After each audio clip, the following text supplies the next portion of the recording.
Hi guys, dahil na maulan ngayong araw, naisipan namin magluto ng ginataang isda. Siyempre, anong uunahin? E di itong bawang. Haluin lang tong bawang hanggang mag-golden brown siya. Tapos pag golden brown siya, isunod na natin tong luya.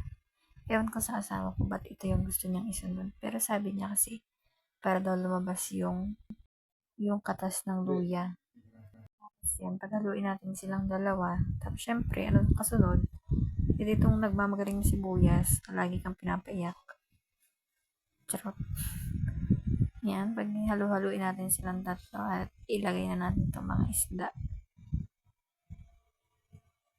Sabi nga pala niya, ayusin ko daw ang patas nito kasi hindi ko siya haluin. Kasi madudurog daw yung isda. Yan, ilagay na natin lahat ng isda. Tapos, ilagay na natin tong gata. Siyempre guys, pag nilagay natin yung gata, pigain natin, saidin natin kasi sayang yung katas niya. At yan. Next, itong luyang dilaw. Kasi ito yung magpapakulay sa ating ginataan para naman may kulay ang buhay mo. Charot. Yan, next na itong green, ceiling green. Kasi ito yung magdadagdag ng bango sa ginataang isda natin. At yan guys, ganyan daw yung paghalo niya. Para nga hindi daw madurog yung isda.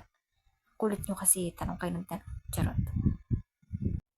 Yan. At yan, pag mubulak natin, plan ulit natin siya.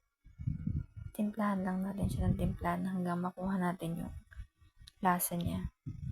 At next na itong sitaw. Bataw, patani. Mas madaming sitaw, mas masarap guys. Para mas healthy ang buhay nyo. Namin pala, kasi kami naman nakakain, hindi naman kayo. Tapos yan, haluin ulit natin ng pagganon. Kasi bawal yung paganyan. Charot. Yan. Pag nahalo natin siya ng ganun, kilikilitiin na lang natin kasi paluto na yan guys. Yan, kita nyo naman. At kapag ganito nga, naiga na siya, pwede na siyang kainin guys. Kaya, ano pang hihintay nyo? Kumuha na kayo ng kanin at ay magsilamon na. At ako'y nagugutom na dito kanina pa.